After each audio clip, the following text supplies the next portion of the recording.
everybody, how's it going? Squeezilla here, and I hope you're all well. And you join me today in World of Warships, and you join me in the Alsace, a French Tier 9 battleship. Rather good battleship at that. Um, Now, this was a ship that never made it into the real world, of course, but it was a ship that was developed off the Richelieu class, and you can sort of see that as you look at the ship. It's very similar to the Richelieu, of course, especially the front section, although it does have a slight difference in the fact it has an extra super firing front 250mm, I think it is, or 150mm, whatever it is, that gun. That's secondary. Remember the secondary screen? Can't remember what caliber the gun is. But yeah, it has that extra gun on board, which gives it that little bit of extra firepower. Now, this was a planned ship to counter the Plan H ships of the Germans, Kriegsmarine, which of course were the up-gunned variants of the Bismarck with the 408mm guns on board. The French sort of weren't too quick to sort of get out of the Washington Treaty, as the Richelieu was a treaty battleship at the time, mainly because they didn't have the infrastructure to actually build a ship of this size. The Alsace was going to be a very big ship. They wanted to upgun it to have 408mm. Got to remember now what they were. 406mm guns initially, but that didn't come out. So the 380mm were put in place with 12 of them. Armour was a respectable 350 in the original design. It was going to have a relatively good top speed of 32 knots. There were a couple of different sort of plans as well. They weren't sure exactly what they were going to do as well.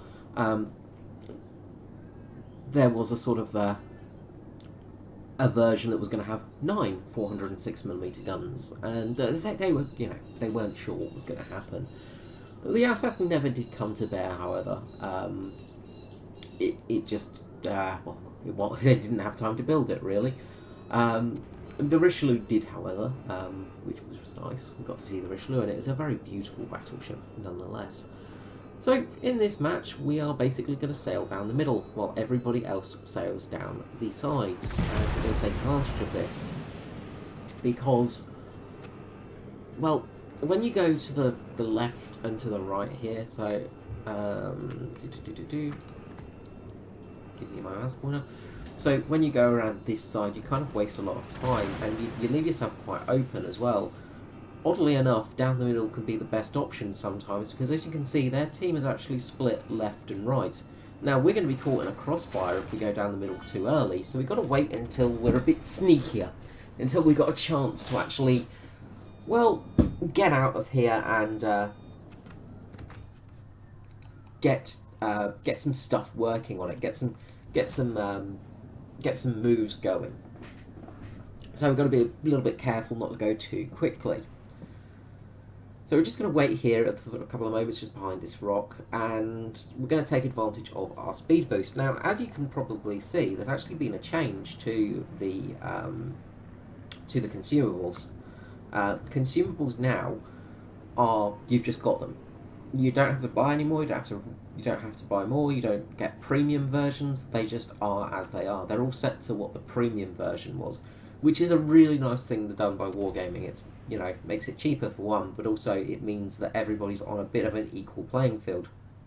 No longer have you got sort of pay-to-win mechanics of using premium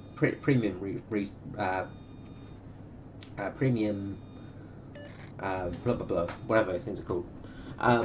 So it's kind of a cool thing. Again, Wargaming knocking it out of the park by making a game that's semi-balanced and kind of fair as well to the free-to-play community. Now, for this, I've rewarded them with a premium account for 90 days. because I thought this was a nice move by them, and I decided to get a premium account, so I'm going to be playing a bit more. So we've got an Ismo over there, giving us a very nice broadside, so we're going to fire off our first salvo. We've taken a little bit of damage from an Almafi. Get our first hits, 4 penetrations, 1 non-penetration for 11,000 damage. That's not a bad first salvo, in all honesty. Shame we did not get any citadels, of course. It's always nice to get a citadel, but you don't always get them. Second salvo away, we can make sure all our guns start to bear. But we are in a bit of a position now where we can get caught by crossfire, so we just got to keep an eye out where we are. And we obviously hit the front of the ship and get a lot of over-penetrations. Nonetheless, that's given us quite a bit of extra damage, 21,000 damage now. So we've taken off a quarter of his health without too much trouble. So we're going to try and keep going, and we're going to be capping this area as well, so that's going to be useful too. Another salvo is fired off, and we missed this one, I think. No, we get some hits, sorry. 6 penetrations, there you go. 40,000 damage. Taking half of that guy's health off because he's sailing broadside onto a battleship, you know. Don't sail broadside on it. It's not that hard to remember. It is fit for a paddling. So he's going relatively slow here, so we're going to try and get our shots off. We want to try and get him right on that hull line. Try and get the citadel, basically. But those shots just fell a little bit short. So, not the best shots. We'll get our rear guns to bear. And we'll try again. A little bit higher this time. We can send off our shots.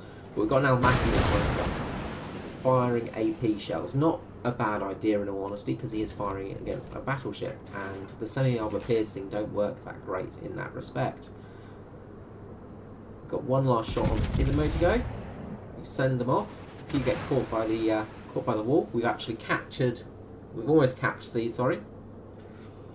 We get a couple more misses, so didn't get much done with that salvo, but we're just going to turn now just so we can cap this area, just so we're not in trouble. There's also some torpedo bombers coming in, so we want to make sure we don't get caught by those.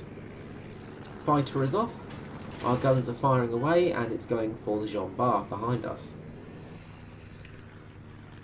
Now, there's the Brandisi over there, so we'll fire a salvo at that, broadside on cruiser. That's always a nice juicy target, but it's dead before our rounds get anywhere close to it. Ismo's back, going to fire off some more shots at that one. We've captured the zone, which is a good start. That's a very good thing to do, and we get a couple of overpens and nothing much there. Without Almafi is going to be a little bit of a troublesome ship. We want to try and get some hits on that guy.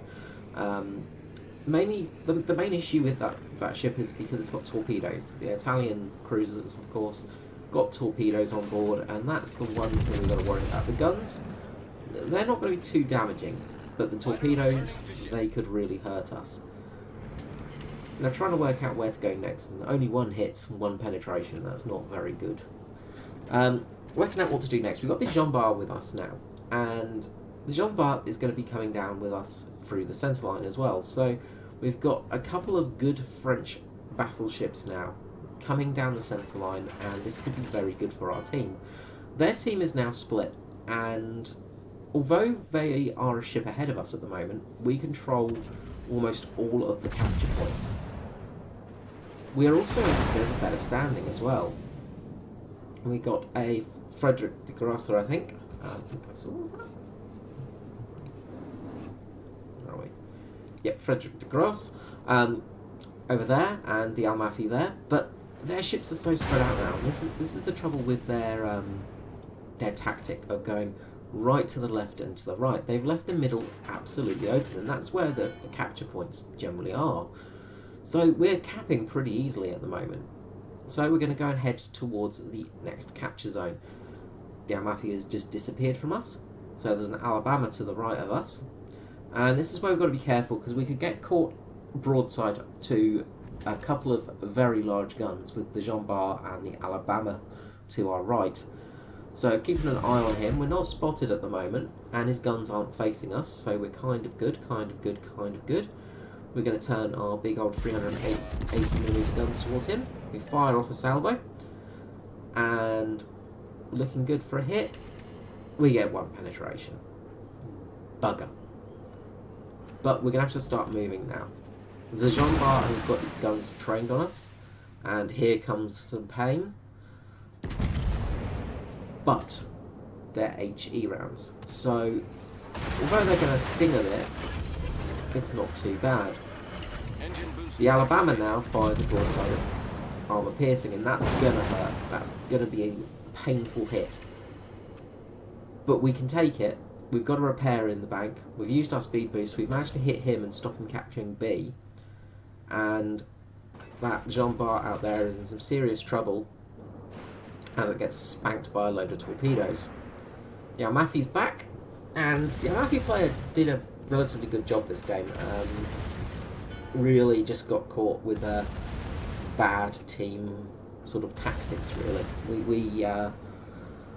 We got very lucky in the fact that we managed to keep a couple of our heavies alive and also our destroyer alive as well for a bit of time. They've lost both of their destroyers now, and that's left them very open.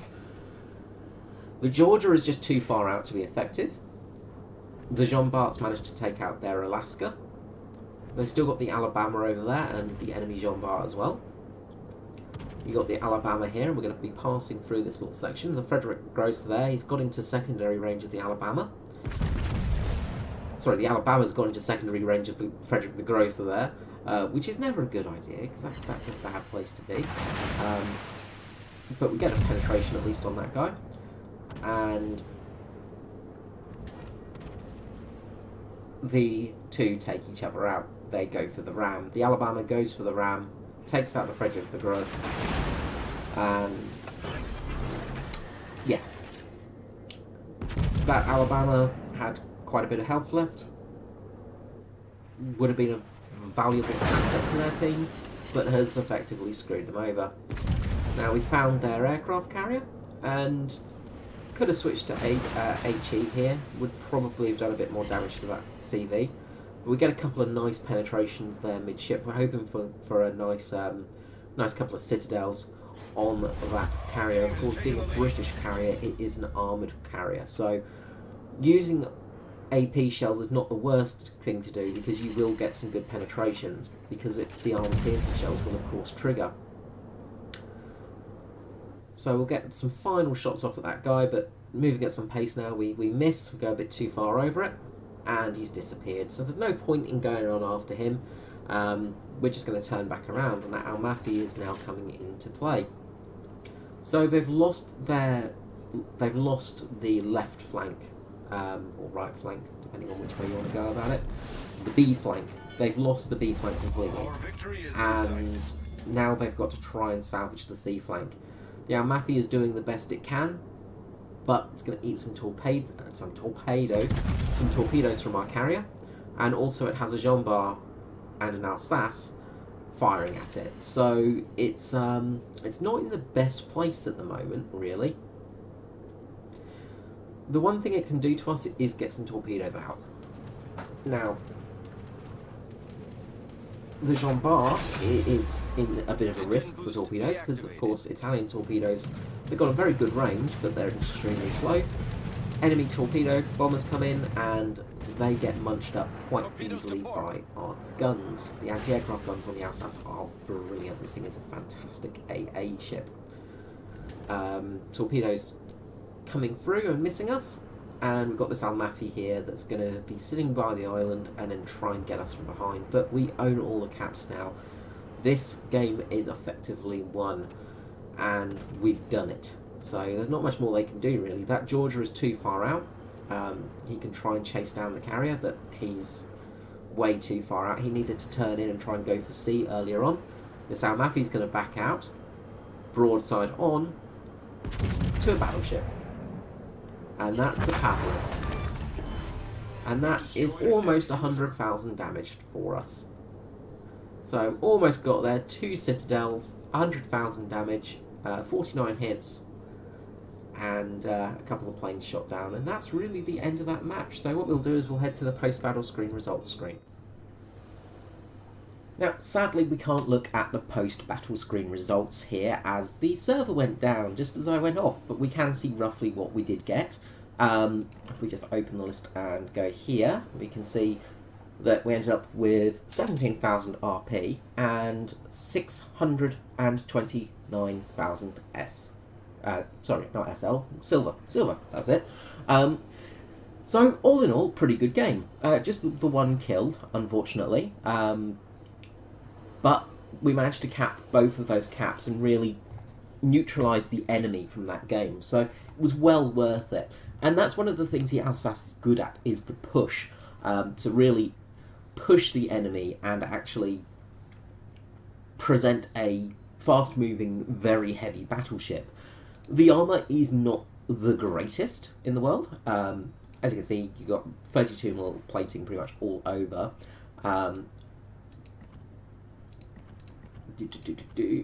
But with your Citadel, you've got 350mm, and that's also up towards the top. You've got the 370 in this little spot, but then it's only 250 and 250 on the front Citadel, and on the back as well, you have that 250.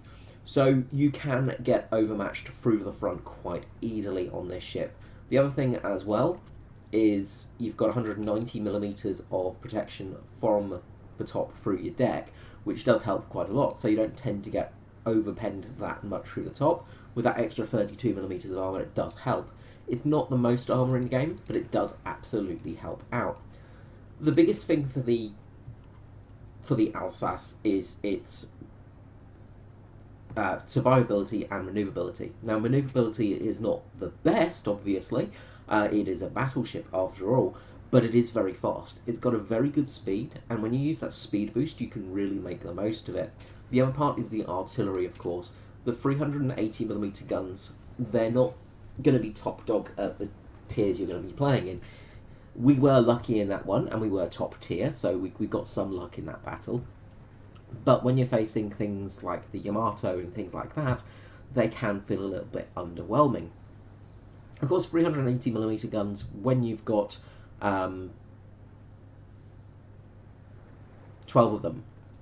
I could have just looked there and seen it. My brain wasn't working there for a second.